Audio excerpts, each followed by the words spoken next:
we kind of like mean it. Like, we're not just saying that like friend wise, we're like meaning it like we do love each other, you know?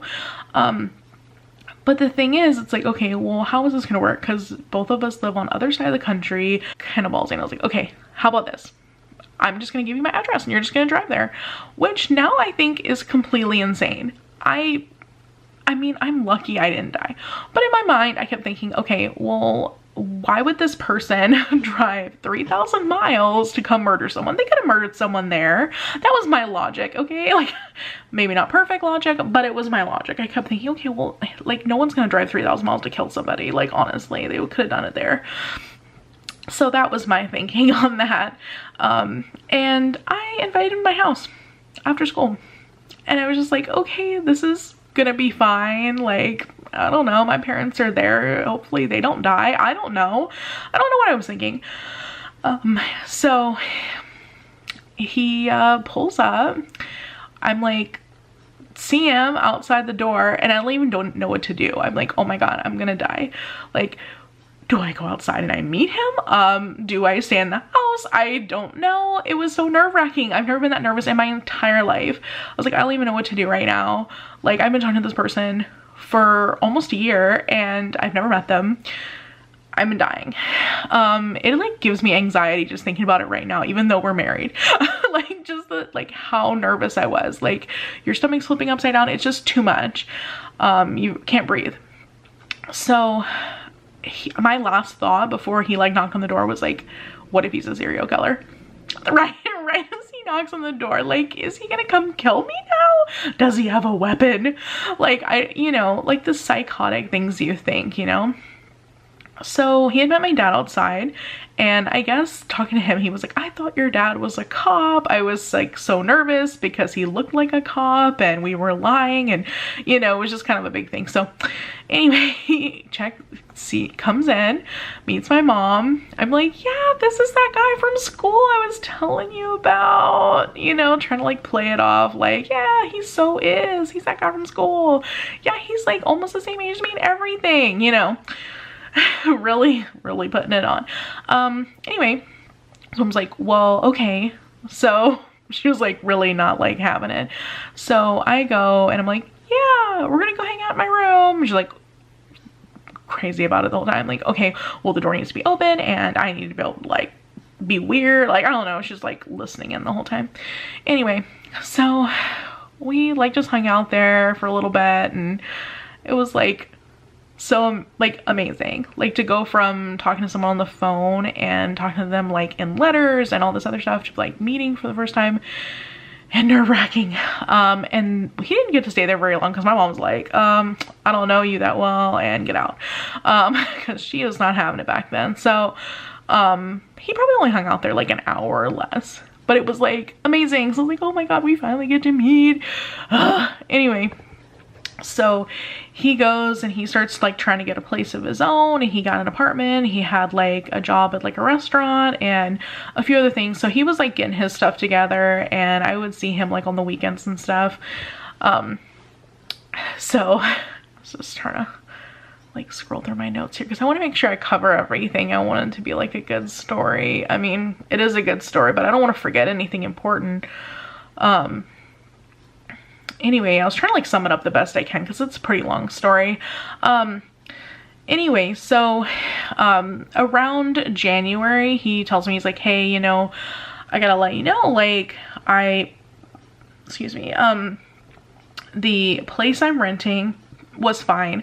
There's nothing wrong with that. But as far as like his job, like the restaurant job, he lost, or he quit that job to do something else. And I don't know, the job he had, it didn't work out. Like maybe it was seasonal or something. I can't remember. But either way, he was like just living on his savings. And he's like, this isn't working. Like, I'm going to have to go home because I'm running out of money. Like, I can't find a job. I'm like paying rent, but then I don't have any money, you know? So it's like, I've got to do something different, you know? And he was super stressed. I could tell that because he was like, first off, he had never like lived on his own. Second off, like he was living in another state across the country from his family and just kind of living on his savings because he didn't have any, like he didn't have a job. So anyway, he tells me he's gonna go home. So I was like devastated. I was like, we just got together, like we haven't even been hanging out that long, like you're gonna move back and it's gonna be back into the same situation it was. So I was like freaking so devastated. I don't even know. Like I remember being on the porch and like watching him go and like saying goodbye, and I was like, he's never coming back. Like this was it, you know? So I'm like crying so much. My mom's just like whatever, because she was just like freaking happy he left, to be honest. She's like, oh thank God he's out of town, like we won't have to see him again, he'll never come back, so it'll be done, you know, we won't have him to deal with. I mean, anyway, she didn't really get that it was like deeper than that, you know? So anyway, so he drives back to Oregon, and we kept like going back to the things like the way they were, like just chatting online and chatting on the phone and all that stuff.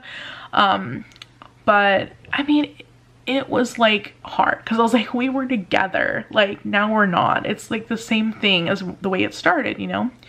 So I kept pressuring him like, hey, like what's gonna happen now? Like, are you getting a job over there? What's going on? Like, are you coming back? Like, I don't, you know, and I couldn't leave because I'm in school, so I didn't really have the option of just quitting like high school and moving there. Plus my parents would stab me to death. So, you know, other than that, anyway, so we would just mail each other packages, write each other letters, etc. So, I'm trying, now I'm fuzzy on dates, okay? So I think it was like a year later or so, and it was during the summer. Oh, it was during the summer. I remember this because like, his friend was gonna move to North Carolina to go live with his girlfriend. So they drove across country again together to live there, because he was like, okay, well, how about I do that, and then that way, I'll be closer to you, and then like I can maybe visit you on weekends or something like that, because it will be way less distance apart. So that was the plan. It didn't pan out that way. He ended up living there for a few months, I believe, like maybe 4 to 5 months. I'm not, as I said, my memory is terrible, like 4 to 5 months. But my mom, that whole time, I was like, oh, it's during the summer, so it's so perfect. Like, you can come and hang out a bunch, because, like, I won't have school and all that stuff. Like, I had it in my mind all made up, you know. My mom, meanwhile, was like, no, you're not going to see him at all. And it was like, what do you mean? He lives so close now, and he's going to come see me on the weekends, and blah, blah, blah. Like, no. It's the summer, and you need to, like, work, and you need to do stuff, and, like, I never even had a job before, but all of a sudden I needed to work, all of a sudden I needed to, like, do whatever to just avoid him. Like, I was not allowed to go see him. So I'm like, this is ridiculous. Like, he moves all the way of freaking cross country again, and I still can't freaking see him. So it was like a constant battle. So, I mean, we ended up getting to go to prom together that year, luckily. So I mean, if I think about that, he must have moved back there like right before the summer started, or was in that area, because he was able to go to prom with me in 2003. But yeah, so, but the summer we didn't get to hang out as much as I'd like. So by, let's see, it would have been like September, October, he moved back to Oregon again. So then he drove right back again. And yeah, I remember this now because, God, this is so sad that I have to remember as we go. But because of the fact that I had gotten a job at a restaurant around this time, and I had told him, I was like, all my dreams always been to like live in Arizona. So his brother and his wife were living there at the time, and then he went to go visit them and help them move, and he was like taking pictures for me of like what Arizona looks like and all that stuff, and I was like, it's gonna be so cool to live there one day, and we'll move there and it'll be so great and all this stuff. So like, I remember all this stuff happening around like September, October-ish of that year. So he's still living in Oregon for a while. We're talking still. Like, I'm just like, this is insane. Like, we've been talking for so long and we don't get to hang out, and it's ridiculous. So around my birthday in 2004, I knew I was going to turn 18, and I'm like, oh my God, I'll be 18. I'll be able to do, like, you think I'll be able to do what I want, and my parents won't be able to control me and all this stuff, and they won't have any leverage on me, and you can move there and we can just be together and it'll be great. It didn't go that way. But so that birthday was like really significant for me, because I was like, we've been waiting to be together so long, and I've been thinking like, as soon as I turn 18, I can get away and I can like just be with you and things will be cool. So that birthday was really significant. He did fly down for that birthday. And then we got to hang out together and everything. And then we went to prom that year. So I think he had a flexing to get her to live. Like, it was like, he doesn't have any place to live. Like, he's homeless, blah, blah, blah. So, and he can live with us. He can sleep on the couch. And it was like this big struggle. So later, I finished school out. He was living there.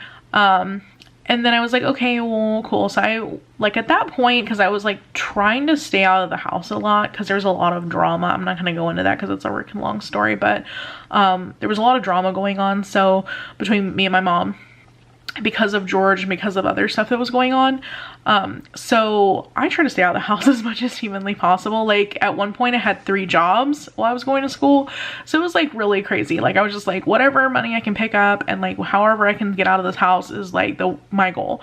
So and like May, I decided to like convert all of these other jobs to one job. I was like, okay, I'm gonna quit the library as a library assistant. I'm gonna quit that job. I'm gonna quit my serving job and then just work at Walmart because like that one paid the most. I would get, you know, the most hours, etc. I was like, there's no point in having all these other jobs. So I did that. And then we lived with them for a while, my parents, and then it was getting uncomfortable because like they didn't really want him there, and I don't think they really wanted us living together because we weren't married, etc. So we just were like, okay, fine, we'll just go get our own place. So we found this trailer at a trailer park, and that's just because there was the only thing there was to rent. Like, there's Virginia, the place I lived, there was not a lot of apartments and things like that. So there wasn't that many options really as far as places to either work or live.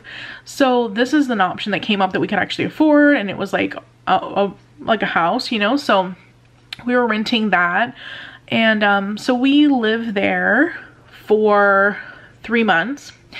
And while we lived there, like toward the end of our lease, because it was a 3-month lease, we were told, oh, hey, by the way, just so you know, we're selling the place and you'll have to get out before the lease is even up, which I don't think is even legal. I don't know.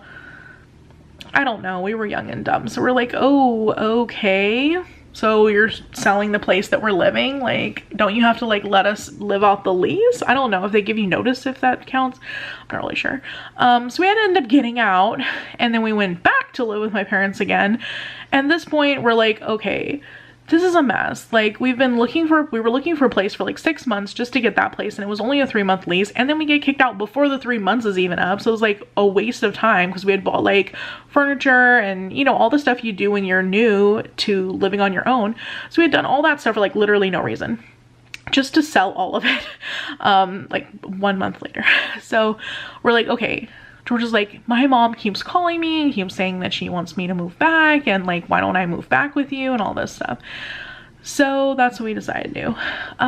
So we decided to move to Oregon. Good, we can go across country. I'm like, it's like, oh, well, you can't live here unless you're engaged. And I'm like, things are escalating really quickly. Like, I don't mind being engaged because I'm living here now, but what do you mean?